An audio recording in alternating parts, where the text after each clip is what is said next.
Hola gente, hoy es mayo 27.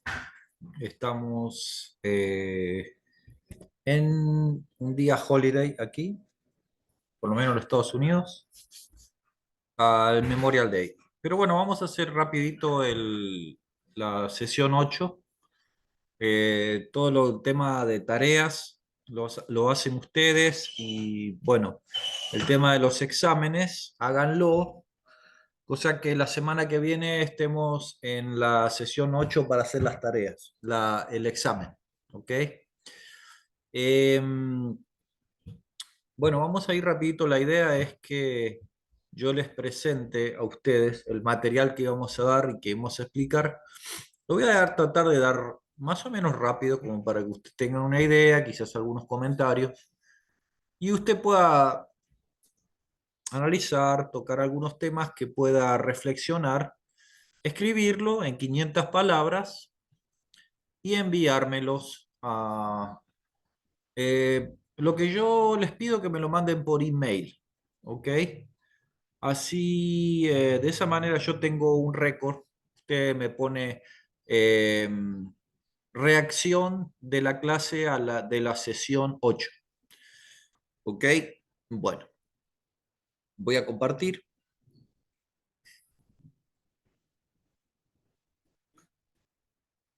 Bueno, si escuchan ruido de fondo es que, bueno, acá es pleno día, la gente anda andando en motoneta por acá, los chicos jugando al fútbol, los perros ladrando y los pájaros cantando. Y mientras me tomo unos mates, vamos a hablar. Esta es una etapa en la historia de la iglesia donde vive varios desafíos. En el caso, por ejemplo, am, empieza a haber una reacción en la era moderna con respecto a las ideas religiosas, ¿no? Ya se levantaron muchos pensadores en cuanto a la idea si Dios existe o no. Entonces, nosotros tenemos que tener en cuenta que eso antes era, digamos, mm, algo penado por la misma iglesia, por el gobierno, por los gobiernos. Hoy en día no. De hecho, hay mucho apoyo a eso, ¿no? A no influenciar en la vida de la gente sobre el tema religioso. Entonces, más allá de que nosotros podamos estar de acuerdo o no, eso hasta el día de hoy existe, y en especial en los círculos académicos seculares, ¿no? En las universidades, en las escuelas, se le imponen otro tipo de ideologías que y van en contra totalmente del cristianismo. Entonces, esto comenzó alrededor del siglo XVII y ahora lo vamos a ver. Bueno, entonces, ¿cómo fue el desarrollo de estos movimientos? Bueno, a fines del siglo XVII, ¿eh? Estamos hablando del año 1680, más o menos, Europa volvía a prosperar, ¿no? Eh, entonces, siempre con temas de guerras, especialmente las guerras de religión. Entonces comenzaron a resurgir grandes ciudades modernas en Europa. Y bueno, comenzó también en esa vorágine de crecimiento, lo que pasa siempre que hay muchas personas que se favorecen y obviamente que hay personas que están desfavorecidas, ¿no? Las menos preparadas, las más vulnerables, entonces se había llenado de personas que viven en la pobreza, ¿no? Entonces, por otra parte, comenzaba una situación política muy inestable que perjudicaba a grandes masas, ¿no? Entonces, ¿qué pasa cuando siempre pienso en que cuando un grupo de personas se empieza a enriquecer con respecto al resto, ¿no? Llega un momento que ese resto es mayoritario al que gobierna. El tema es que muchos líderes aprovechan esa situación para empezar a liderar a estos grupos y bueno, el resultado es lo que hoy ocurre en Centro y Sudamérica con los gobiernos populistas, ¿no? Denme un segundo.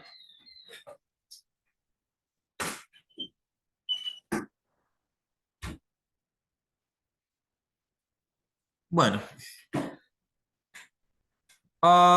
entonces la idea es que estos líderes, probablemente serios, probablemente sinceros, empezaron a pensar de cómo buscar, digamos, un fundamento para que la gente tenga un poquito más de felicidad, ¿no? Eh, y buscar, no sé, un consenso social que nos convenga a todos, ¿no? Entonces surge lo que le llaman el humanismo, ¿no? Tuvo una gran influencia durante este periodo. Se desarrolló y comenzó algo más de un siglo atrás con la reunión de un manuscrito griego y latino, ¿no? Entonces esto viene desde antes, desde los famosos filósofos, ¿no?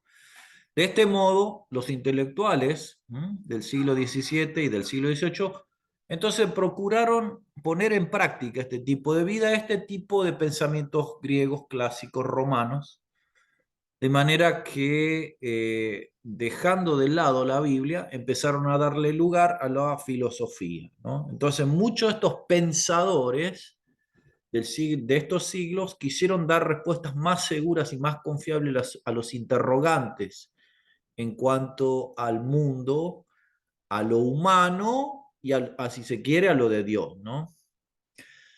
Entonces comenzaron estos movimientos que se llamaban fundamentalistas, ¿no? En el sentido general se denomina esta corriente de pensamiento que promueve el sometimiento absoluto a determinada doctrina o práctica de manera intransigente. ¿Mm? El fundamentalismo ha estado históricamente asociado a corrientes ideológicas o religiosas, escuchen, que imponen el absoluto acatamiento a sus preceptos establecidos. Por ejemplo, vamos a decir, en libros sagrados o fundacionales y que no admiten ningún otro tipo de réplica o interpretación contextual o actualizada de su doctrina, ¿no? Um, En estos tiempos, digamos, estos grupos fundamentalistas eran muy dogmáticos, ¿no? Eran muy intransigentes, de manera muy fanática y eran muy comprometidos a la militancia, ¿no? Eran muy extremos, surgen estos grupos debido a las consecuencias catastróficas que pueden acarrear las posturas irreflexivas inflexibles e intransigentes de grupos fundamentalistas que son capaces de llegar a cometer actos atroces de terrorismo para imponer su doctrina, como nosotros podamos ya saber los grupos yihadistas, vamos a decir, en estos tiempos, pero en ese tiempo ya empezaban a surgir. Entonces, asimismo existen prácticas fundamentalistas asociadas a determinadas corrientes ideológicas, uh, como libros, ¿no? Un ejemplo especialmente del siglo XX, como Mi lucha de Adolf Hitler, o el libro rojo de Mao. Del mismo modo, se suelen calificar como fundamentalistas algunas doctrinas o sistemas de pensamiento asociados a la economía, la cultura, la filosofía, para denotar una condición dogmática e inflexible. ¿Mm? Entonces, también surge un fundamentalismo religioso cristiano, que esos en las iglesias existen hasta el día de hoy, ¿no? Este fundamentalismo religioso es aquel que supone la aplicación literal de la doctrina contenida en los libros sagrados, tanto en la vida pública como en la vida privada, que no admite interpretaciones contextuales, actualizaciones o perspectivas modernas, ¿no? Entonces, el fundamentalismo cristiano es aquel que propugna una interpretación literal de la Biblia. Am, bueno, hoy en día ese tipo de grupos, si vamos un poquito al caso, son los ah, judíos ortodoxos, vamos a decir, ¿no? Donde ellos han resucitado esa lengua que hablaban aquellos antiguos de la época de am, desde antes de Jesús. Entonces, eh, al igual que sus primos musulmanes, ellos leen en ese idioma original creyendo, ¿no? Más a lo literal que al concepto mismo de la palabra de Dios, ¿no es cierto? Entonces, me hace reflexionar con respecto a por qué Jesús tenía como enemigo justamente a esta gente que eran la casta religiosa y política de aquel tiempo. Porque en realidad Jesús dice que él vino a cumplir la ley. Entonces, que dice que él no dejó de cumplir la ley ni siquiera en un punto o una coma. Él cumple la ley y por ende, al nosotros refugiarnos en Jesucristo, la ley es cumplida. No porque nosotros hemos cumplido sus mandamientos, sino más bien porque nos cobijamos en aquel que cumplió la ley. Pero él no cumplió la ley desde las expectativas de los religiosos. Los religiosos eh, querían poner cargas o reglas sobre las personas, exigiendo que la gente cumpla con todas las normas y ni siquiera ellos la podían cumplir. Entonces, Jesús se basa, y él lo hace muy claro, en que la ley se resume en dos básicos mandamientos, ¿no? Que es amar a Dios con todo tu corazón, con toda tu mente, con toda tu fuerza, y el segundo mandamiento es amarás a tu prójimo como a ti mismo. En estos dos mandamientos se cumple la ley y los profetas. ¿Qué quiso decir? Bueno, es que la interpretación de la ley básicamente es más en la fe, en la gracia y en la misericordia. Entonces, Jesús lo puso desde esa manera. Es por eso que Jesús tenía tantos problemas cuando él sanaba los sábados, porque él, ah, si bien cumplía el sábado, él decía que no, el sábado estaba hecho para descansar, por decir así, ¿no? Era un día que Dios había apartado para que el rico no se aprovechara del pobre y que ese día sea un día de descanso, porque hasta los médicos nos aconseja que un día en la semana al menos debemos descansar, no hacer nada para a reponer, digamos, energía para el resto de los otros 6 días. Entonces, Dios siempre hizo eso. Ahora, lo que los religiosos lo llevaron a tal extremo que no se podía ni siquiera mover un dedo, no podían hacer nada. Era algo muy extremo que no, ni ellos lo cumplían. De hecho, Jesús los ponía en evidencia diciendo, vamos, si se te cae una oveja dentro de un pozo, ¿qué vas a esperar? Hasta el domingo ya se te va a morir.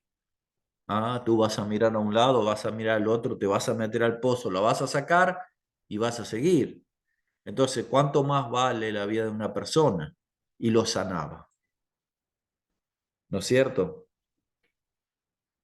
Y ellos por no aceptar a la interpretación de la ley por parte de Jesús, bueno, básicamente fueron los que idearon su matanza, pero también estaba escrito eso, ¿no es cierto? Ahora, bueno, volviendo un poquito a este tema, como tal, surge en Estados Unidos a la par de la Primera Guerra Mundial, ya estamos hablando de la entrada al siglo XX, como una reacción a ciertas tendencias del pensamiento moderno, ¿no? Como el cientificismo, por ejemplo, cuya teoría de la evolución derrumbaba la tesis del creacionismo. Entonces, ya empezaba el tema de que en realidad Dios no había creado al ser humano ni al mundo, sino que fue una casualidad, el encuentro entre dos células, y ese fue el resultado de algo, como eh, digamos, como una consecuencia de la consecuencia de otra consecuencia, y se crea el ser humano, se crea el mundo, se crean los animales, se crean las plantas. Ah, y bueno, contradiciendo totalmente la Biblia y al entendimiento que nosotros tengamos de que existe o no un arquitecto. Entonces, el Evangelio de San Juan, nosotros entendemos que cuando eh, Juan, déjenme que traigo la Biblia, así lo leemos juntos. Está. Entonces vamos ahí con la Biblia, que usted lo lea en Juan 1. ¿Mm?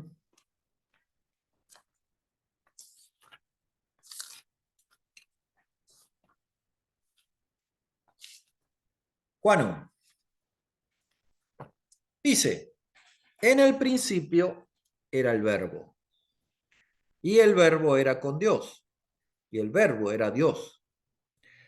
Este era en el principio con Dios.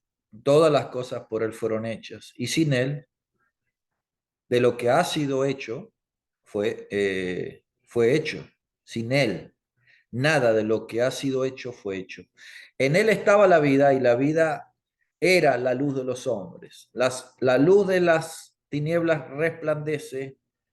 La luz en las tinieblas resplandece, y las tinieblas no prevalecieron contra ella. Y entonces, yendo al versículo 14, dice, y aquel verbo fue hecho carne y habitó entre nosotros, y vimos su gloria, gloria como del unigénito del Padre, lleno de gracia y de verdad. Entonces, Juan empieza hablando de, en el principio era el verbo. Y es así como está traducido, digamos, en la Reina Valera. Si nosotros leemos en el original griego, ese verbo más que nada está escrito como la palabra. Pero no es una palabra así, digamos, ah, tanto como un sustantivo, sino más como un verbo, una palabra que tiene una acción, ¿no? Ahora, ¿por qué le llama el verbo? Bueno, en el tiempo de los filósofos, en muchos, sin conocer a las cosas de Dios, se preguntaban quién había sido el ser que creó el cielo, la tierra, las estrellas, el firmamento, el mar, los diferentes frutos, árboles y el ser humano. Eh, y por otra parte, no solo quién lo había creado, sino también quién lo mantenía. Porque una de las cosas que ellos se cuestionaban es cómo puede ser que el mar llegue a un límite para no avanzar a una ciudad y llenarla. Solamente quizás en un tsunami, pero eso es algo extraordinario. Entonces, ¿quién era ese ser? Bueno, los filósofos le llamaban el verbo, ¿no? Entonces, Juan, muy hábilmente, ya para a fines del siglo I, la iglesia en sí ya era griega, ya era muy poquita, muy poquita cantidad de gente israelí. Más que nada eran griegos. Ya eran paganos todos convertidos. Entonces, él trae este tema filosófico, lo pone en la palabra de Dios y dice que aquel que los filósofos preguntan afirman que es un creador, es este Dios, y que se hizo carne, habitó entre nosotros, ¿ah? Y fue la luz del mundo. ¿Mm? Entonces, eso es más que nada la respuesta que nosotros podemos tener hoy en día, ¿no es cierto? Con respecto a este tema de la evolución y del creacionismo, ¿no? Bueno, también después surgen los racionalistas, donde la verdad consistía en principios que eran autoevidentes, o sea, ver para creer, ¿no? Cosas que todo el mundo conocía por sí mismo en forma natural y que estaban organizadas por un sistema lógico. El racionalismo fue muy popular, especialmente en Europa, y los pensadores cristianos que querían unir, y hubo también eso, los pensadores cristianos que trataban de dar respuestas bíblicas y unir a la fe con la razón, especialmente en estos siglos XVII y XVIII, ¿no? Y se volcaron a ese racionalismo en Europa continental y lo hicieron de tres maneras. Uno, defendiendo la ortodoxia cristiana con argumentos racionalistas, dándole una explicación a cosas que quizás no tengan explicación.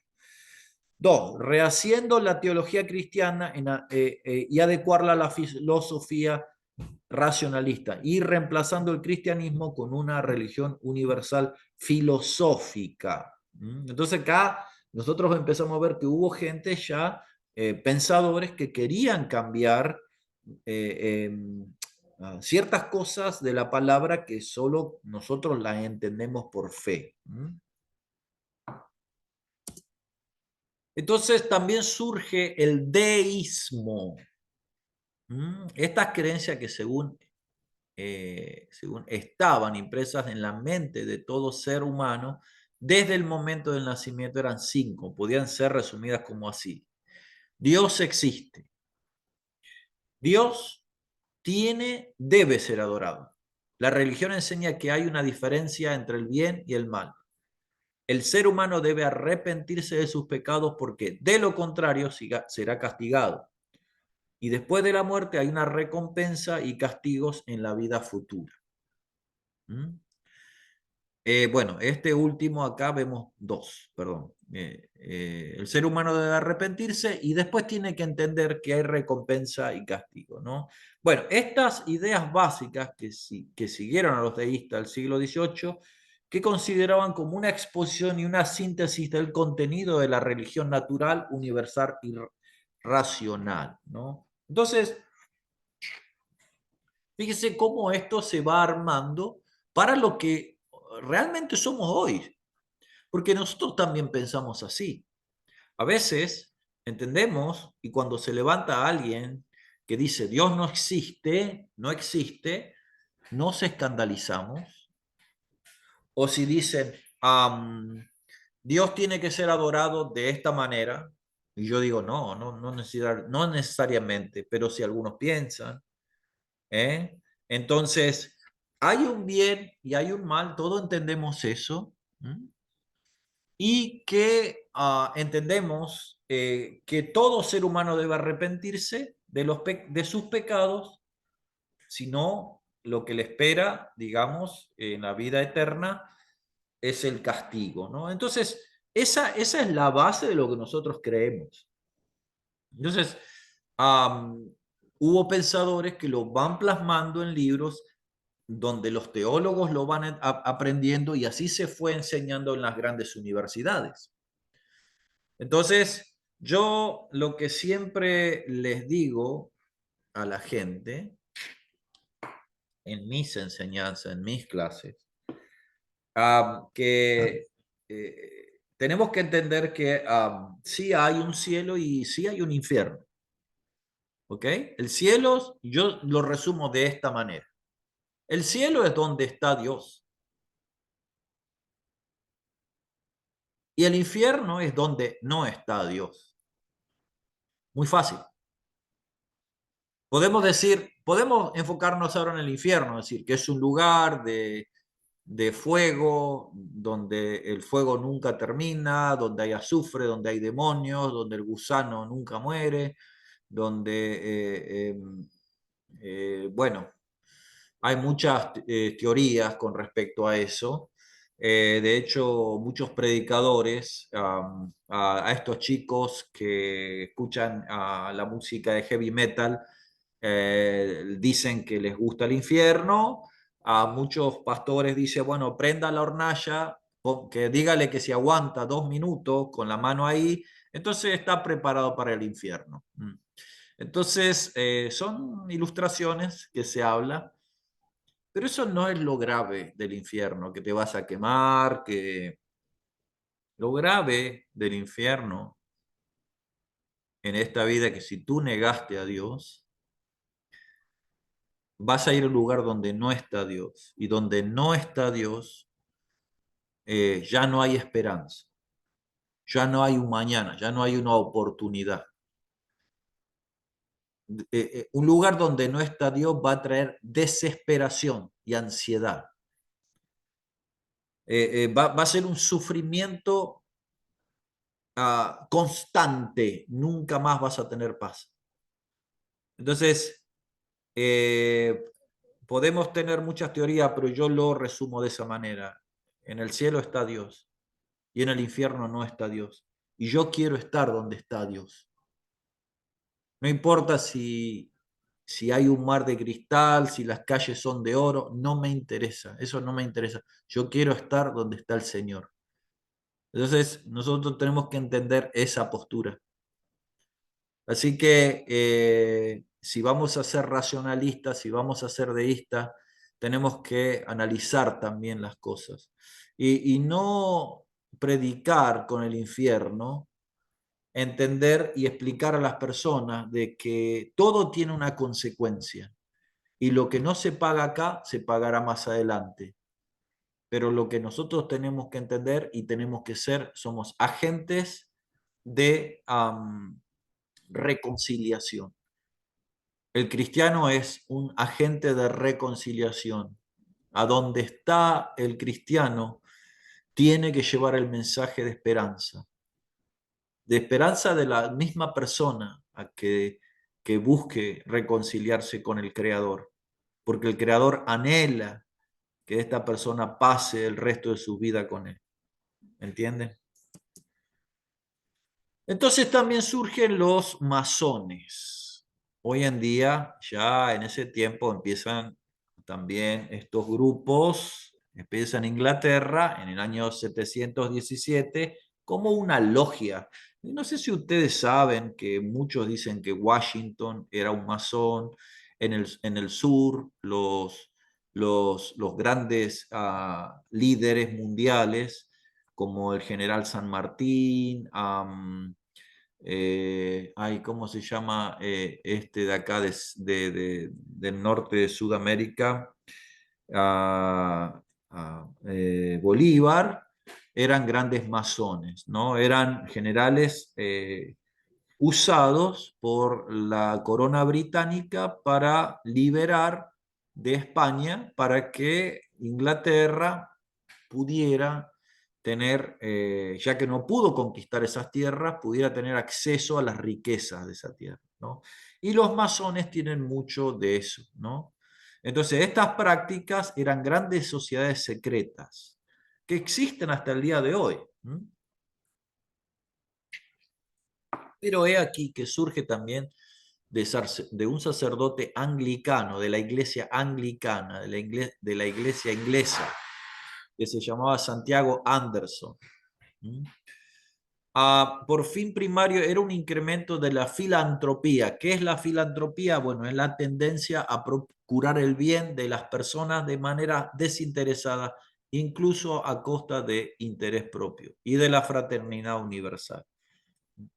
Ahora, al principio fue una continuación de los gremios medievales de albañiles, pero con el tiempo fueron admitidos a la sociedad otros miembros, aceptados como masones, pasando así a una, o sea, eso que era como un gremio se volvió algo así como más que nada como una logia, ¿no? Entonces, cuando se empezó a volver poderoso, estos miembros, la exigencia tenía que ser una un pensamiento racionalista de Dios, como una fuerza inmensa en el universo y en la inmortalidad del alma que la incluye la vida en la existencia futura. Dios es visto como el gran arquitecto del universo y el culto que se le atributa consiste principalmente en las buenas obras. No es tanto la fe, sino las buenas obras, mediante la que se espera obtener su aprobación y bendición. Hoy en día, si uno quiere ser un masón, eh, no es aceptado. Uno no puede entrar a un templo masónico y decir, hola, vengo No, no. Uno tiene que ser invitado bueno, los masones hoy en día manejan eh, los servicios secretos, o sea, es una fuerza muy poderosa. Ellos se adelantan a todos los acontecimientos mundiales. Entonces, en sí son un grupo de gente, para mí, no quiero decir satánicos, pero son humanistas. ¿Ok? Entonces también eso empezó a afectar a, digamos, a los pensadores cristianos. Eh, y entonces empezó, el deísmo se produjo a empezar en el unitarismo, que al igual que el socianismo negaba la doctrina de la Trinidad. Entonces también el arrianismo de los anti-trinitaristas se transformó más tarde en un socianismo. El unitarismo inglés era formal e intelectual, rechazaba los credos e insistía en la salvación por el carácter, ¿no? Este movimiento rechazó también la deidad de Cristo y del Espíritu Santo a favor de la unicidad de Dios y trató de desarrollar una comunidad religiosa sin un claro fundamento doctrinal. Ahora, esta idea de unitarismo, las comunidades unitarias fueron congregacionalistas, o sea que esa idea se metió en la iglesia y se impartió en la eclesiología de cómo hacer iglesia. Entonces muchos presbiterianos bautistas adoptaron esta idea unitaria. Y obviamente hoy en día los apostólicos tienen esta idea confusa sobre la Trinidad, llegando hasta el extremo máximo que son los testigos de Jehová. Y en el cristianismo existen los que, de hecho puede haber alguien entre nuestro grupo que le llaman los Jesús solo, que es Jesús y no nadie más. O sea, es el espíritu que nosotros conocemos, el Espíritu Santo, no es otra persona, sino es el Espíritu de Jesús. Y el Padre es Jesús en el cielo, pero bueno, tienen una confusión. Y yo siempre creo, hermanas, hermanos, es que este tipo de cosas las tenemos que ver en la palabra de Dios y muchas veces no podemos llegarla a entender. Así que muchas de esas nosotros tenemos que vivirlas por fe. Nosotros claramente vemos, vamos a decir, en un momento, en el momento que Jesús comienza su ministerio y empieza él eh, en su bautismo, es lleno del Espíritu Santo para llevar ese ministerio adelante. De hecho, ahí dice la palabra que el Espíritu lo toma y lo lleva al desierto. Pero antes de eso hubo una gran voz en el cielo, como un trueno, que anunció que su hijo era Jesús, ¿no? Este es mi hijo amado en quien tengo complacencia. Entonces, si Dios Padre no existiera, ¿a quién oraba Jesús? Cuando Él enseña a orar, Él enseñó diciendo Padre nuestro, incluyéndose como los católicos dicen que Jesús es nuestro hermano. ¿Por qué? Porque Él dice que Dios es nuestro Padre. Ahora, Eh, por otra parte, tanto el Padre como el Hijo y como el Espíritu Santo son un solo Dios verdadero. ¿Podemos llegar a entender eso? Es muy difícil. Si usted no lo entiende bien, simplemente créalo por fe.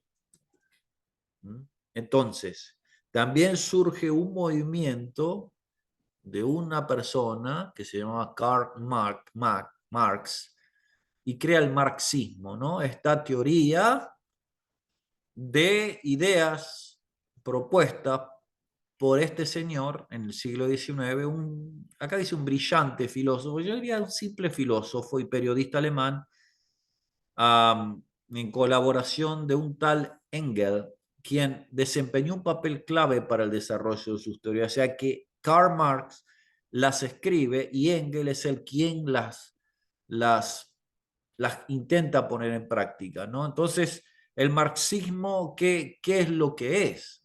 ¿No? Él ataca mucho al capitalismo, ¿no? Y dice que es un sistema económico erróneo que explota a los trabajadores, generando desigualdad y conflictos de clase.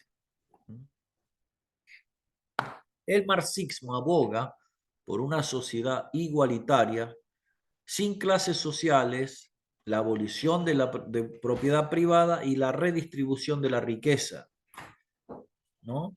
La teoría marxista sostiene que el capitalismo se autodestruirá debido a la explotación de los trabajadores, llevando a la inevitable aparición del socialismo y luego del comunismo. Entonces, eso es lo que escribió este hombre que vemos acá, que resulta que él era un teólogo cristiano.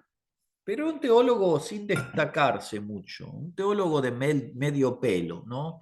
Que intentaba escribir sus pensamientos muy um, influenciado por la filosofía y por las, digamos, ideas que él tenía, ¿no? Pero era de origen judío, sin embargo era alemán. Entonces, él, como dice acá, procedía de una familia judía de clase media. Su padre era un abogado que se había convertido al luteranismo. Estudió en la Universidad de Bonn, en Berlín y en Jena, doctorándose en filosofía, ¿no? Esta última, en el año 1841. Desde entonces, el pensamiento de Marx quedaría asentado como la dialéctica de Hegel, si bien sustituyó el idealismo hegeliano por una concepción materialista según la cual las fuerzas económicas constituyen la infraestructura subyacente que determina en última instancia fenómenos superestructurales en el orden social, político y cultural. Entonces, lo organiza de tal manera en donde le empieza a dar, es lo que yo siempre digo, cuando el rico se quiere enriquecer más, surge grandes masas de gente que no tiene recursos, que no tiene los, los, los, los medios como para subsistir, no tienen la cultura de la educación, entonces no tienen un lugar en la sociedad y cada vez son más y cada vez son más y tienen hijos y tienen hijos y crecen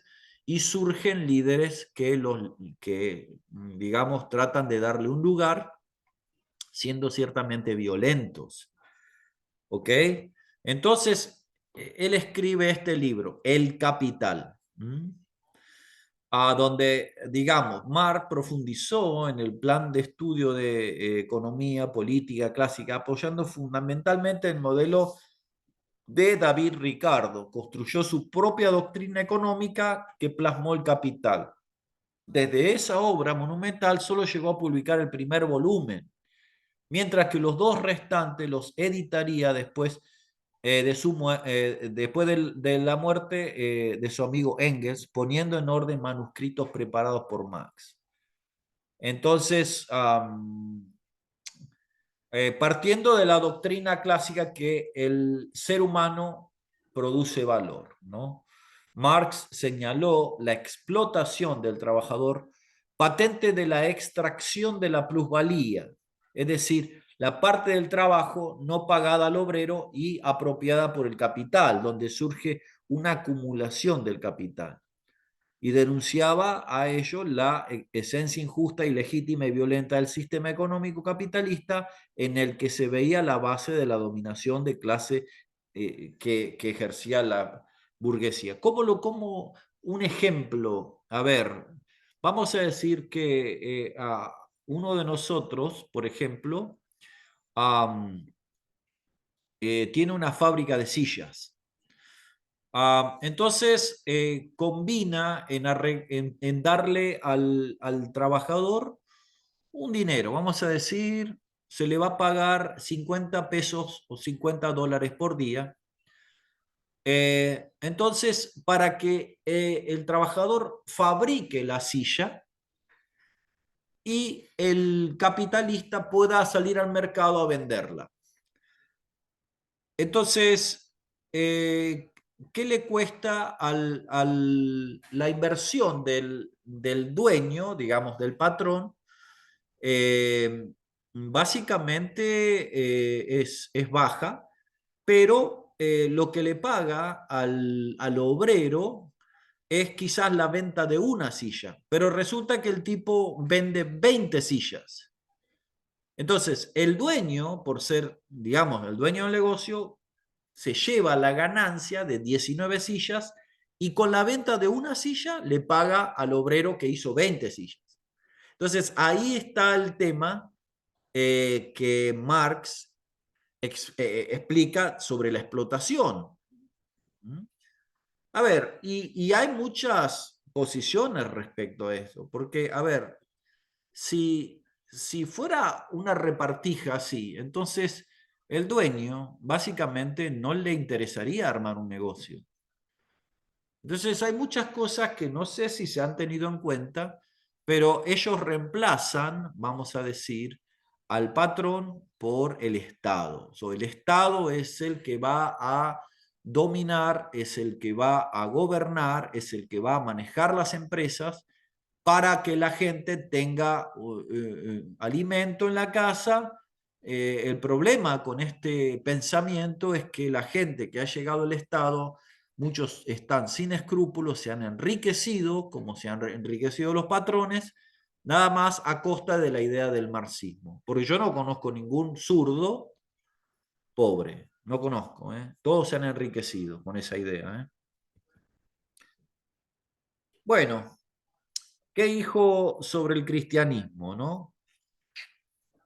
Considera el cristianismo de haber sido así en su origen como una religión de esclavos, con la esperanza de una recompensa después de su dura existencia, pero más tarde convertirse en una especie ideológica engañosa de las clases dominantes que utilizan para mantener el status quo. O sea que Marx pensaba que el cristianismo es una religión para tontos, ¿no? Para Marx, la religión es el suspiro de la criatura oprimida, el corazón de un mundo descorazonado, tal como lo es el espíritu de una situación sin espíritu, es el opio del pueblo. O sea que imagínate tú, si estás en tu casa todo el día fumando marihuana, sentado ahí, no sirves para nada. Bueno, eso es lo que opinaba Marx del cristiano. Alguien que no reacciona, alguien que no reclama. ¿Mm? Lo que pasa es que, a ver, nosotros tenemos que entender algo. Voy a leer una porción de la Biblia que usted probablemente conozca, pero yo el otro día la estaba analizando y probablemente él, eh, a ver, la carta a Santiago, déjeme buscarla.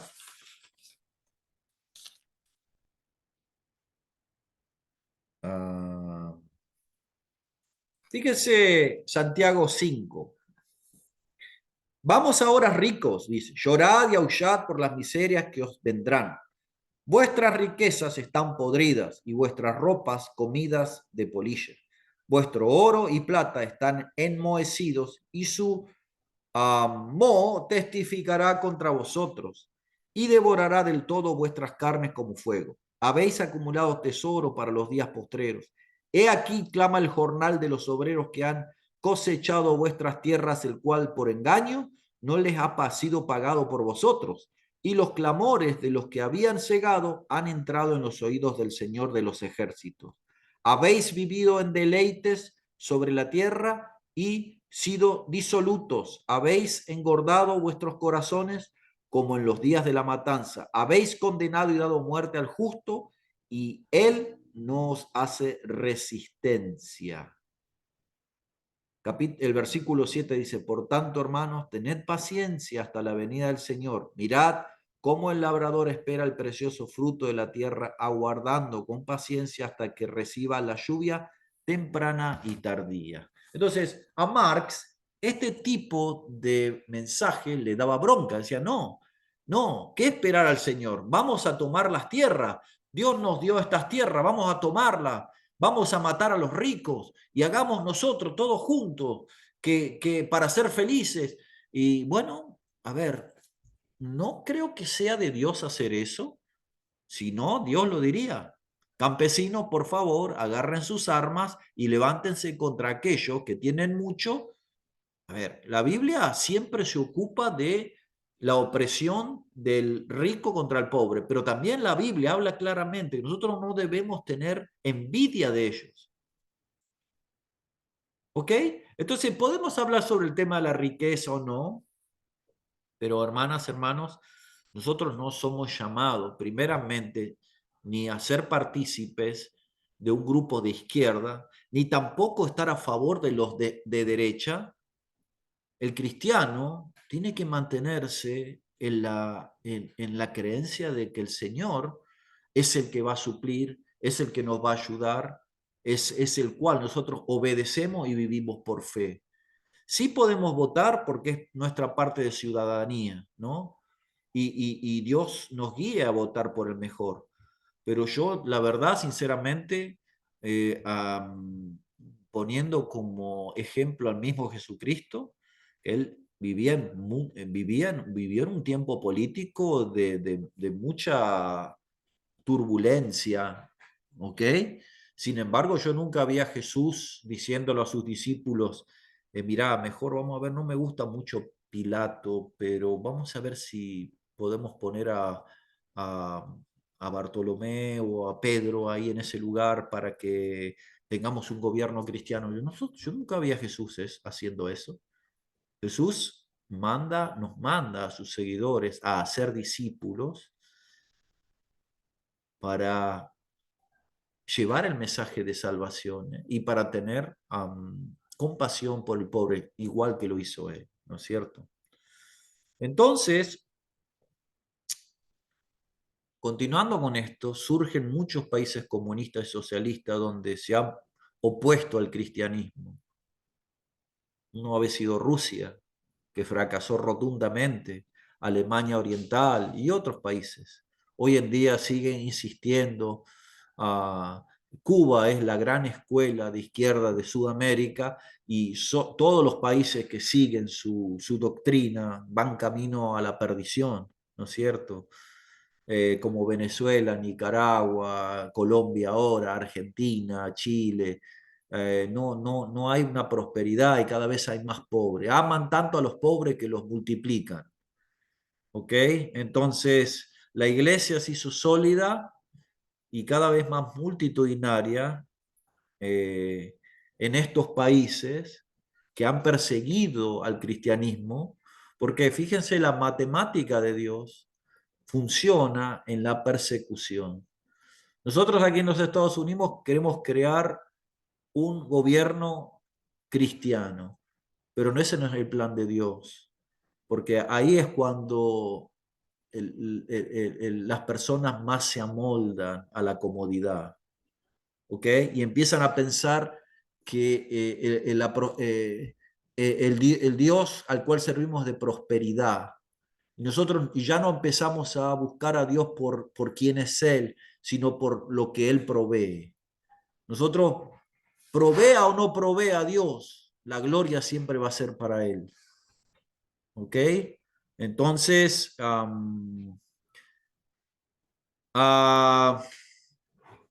bueno, nuestro país se encamina a darle la espalda a Dios. Estamos hablando de Estados Unidos, ¿no? Tiende a ser secular. ¿Por qué? Bueno, ah, primeramente porque la cultura norteamericana tiende a sacar a Dios del medio. Este era un país donde se le daba gloria a Dios y ahora es un país donde se le da la gloria al hombre, a la economía y a lo que uno pueda hacer como ser humano, ¿no? Entonces, por otra parte, las personas, y estamos hablando de la mayoría que son anglosajones, no están teniendo hijos. Y tú para mantener una raza tienes que al menos tener a 2.1 hijos por familia para mantenerla. Si tú quieres que esa raza crezca, tú tienes que tener al menos 3 hijos por familia para crecer. Los blancos tienen ninguno, uno, por ahí alguno tiene 2, pero creo que el promedio de los americanos es 1.2. Entonces, si tienen un hijo por familia, tienden a desaparecer y tiende al secularismo. Los americanos, los hijos de los americanos, el 90% de los hijos abandonan las iglesias a los 18 años. Entonces, una esperanza que tiene este país son los latinos. Es la iglesia cristiana evangélica nuestra, que le puede dar más color, que le puede dar un avivamiento a este país. ¿Sí o no? Amén. Bueno, por otra parte, vamos a hablar del ecumenismo y algunos pueden estar en favor, otros en contra, pero bueno, el ecumenismo, ¿qué es? Es la tendencia, hay movimiento, un movimiento nuevo que busca la instauración de las unidades, de la unidad del cristianismo, es decir, la unidad de distintas confesiones religiosas, cristianas, separadas por los grandes cismas de los tiempos. Este ecumenismo es diferente a un diálogo interreligioso. ¿eh? Este último consiste en la búsqueda de la cooperación de diferentes religiones, tanto abrámicas, que son la judía, cristiana y islámita, como otra. En el sentido numeroso de personalidades cristianas del último siglo, el ecumenismo constituye un camino de superación de las divisiones de los cristianos y en el orden el cumplimiento del mandato de Jesús, que sean uno y que Jesús va a venir solo por la iglesia, no por la iglesia denominacional, ¿no es cierto? Um, Ahora, ¿deberíamos nosotros envolvernos en esto? Bueno, analizando un poquito, este hombre, un tal Elwell, en el Diccionario Evangélico de Teología Bíblica, define ecumenismo como el esfuerzo organizado para lograr la cooperación y la unidad entre los cristianos. Entonces hubo un congreso internacional del Consejo Mundial de Iglesias representando al ecumenismo al declarar su propósito de esta manera. El Consejo Mundial de Iglesias es una comunidad de iglesia que confiesa al Señor Jesucristo como Dios y Salvador según el testimonio de la Escritura y por ende procuran responder juntas a su vocación común para gloria del Dios Padre, del Dios único, Padre, Hijo y Espíritu Santo. Entonces, el ecumenismo también puede ser definido en términos más generales como un movimiento que promueve la unidad mundial entre todas las religiones a través de una mayor cooperación. Por ejemplo, un sacerdote cristiano podía invitar a un imán musulmán para hablar de su púlpito. En su púlpito o una iglesia podía unirse con miembros de un templo hindú para tener un servicio de oración. Definido de esta manera, definitivamente el ecumenismo no es correcto. No vamos a estar, digamos, en yugo desigual, como dice ahí, según de Corintios, ¿no? Donde la luz y las tinieblas no tienen, digamos, convalescencia entre ellos, ¿no? Entonces, ahora, ¿podemos tener un movimiento ecuménico evangélico? Bueno, sí. Ahí, contrario a unirnos a otras religiones, este movimiento surge con la mayor parte de los campos misioneros, promovido por las agencias misioneras. Bueno, el paso decisivo hacia la cooperación internacional e interdenominacional, esto en el año 1910 allá en Edimburgo. Sin embargo, el medio siglo anterior o dicha conferencia había estado algunos corrientes que desembocaron ahí. Estos fueron, primero, una serie de conferencias misioneras antes, digamos, de este gran evento, ¿no? Una serie de conferencias en Inglaterra y Estados Unidos y después, bueno, el desarrollo de grupos permanentes de consulta, la Federación Cristiana Estudiantil, etcétera, etcétera. Entonces, eh, básicamente el ecumenismo es un lugar donde uno puede ir a exponer lo que uno cree. Bueno, básicamente es para que usted entienda que existen este tipo de cosas, que son lo que forman a los grandes pensadores. Y en cierto modo, a ver, podríamos, si estuviéramos en clase, hablar de esto, pero si ustedes me preguntan a mí si yo participaría de algo así, es, si a mí me dan la posibilidad de estar delante de otras religiones, si alguien me da la oportunidad de estar adelante de otras denominaciones, yo le daría la honra y gloria a Jesucristo y predicaría que el único camino a la salvación y el único camino al agrado del Padre es a través de Él. Porque el Padre y el Espíritu envían al Hijo para que todo aquel que en Él crea no se pierda y tenga vida eterna. Si nosotros creemos en el mismo libro, entonces tenemos que creer también en que este Mesías es este mismo Dios que se hizo carne, que habitó entre nosotros y que hubo un grupo de gente que vio su gloria y estuvo con él por 3 años. Y que después de muerto resucitó y que se le apareció y hasta el día de hoy se aparece. ¿Mm? Porque no tenemos que ser absolutistas y decir, como me dijo un pastor una vez, el Señor Jesús está sentado en el trono. Y bueno, pero está sentado ahí, ¿qué hace, pobre? Todo el día sentado le va a doler la espalda. ¿Por qué él me dijo eso? Porque donde no está llegando la iglesia, ya hay más de 1000 testimonios entre musulmanes en donde se aparece Cristo a muchas personas. Muchos musulmanes creyentes, siempre más o menos la misma dinámica, adorando en su mezquita. Tú sabes que ellos se paran, se sientan, están todos ahí, gritan y están ahí clamando a su Dios, y de repente ellos levantan la vista y se encuentran solos, y de repente un hombre con vestiduras blancas se le acerca con un rostro brillante y se le declara como Jesús. Yo soy Jesús y te llamo para ser mi discípulo. Entonces, pero Jesús nunca le dice que vaya con los cristianos, sino que él le dice que él lea sobre Jesús y que le predique a sus hermanos. Porque aunque usted no lo crea, en el Corán está el Evangelio metido. En el Corán, Jesús es Dios.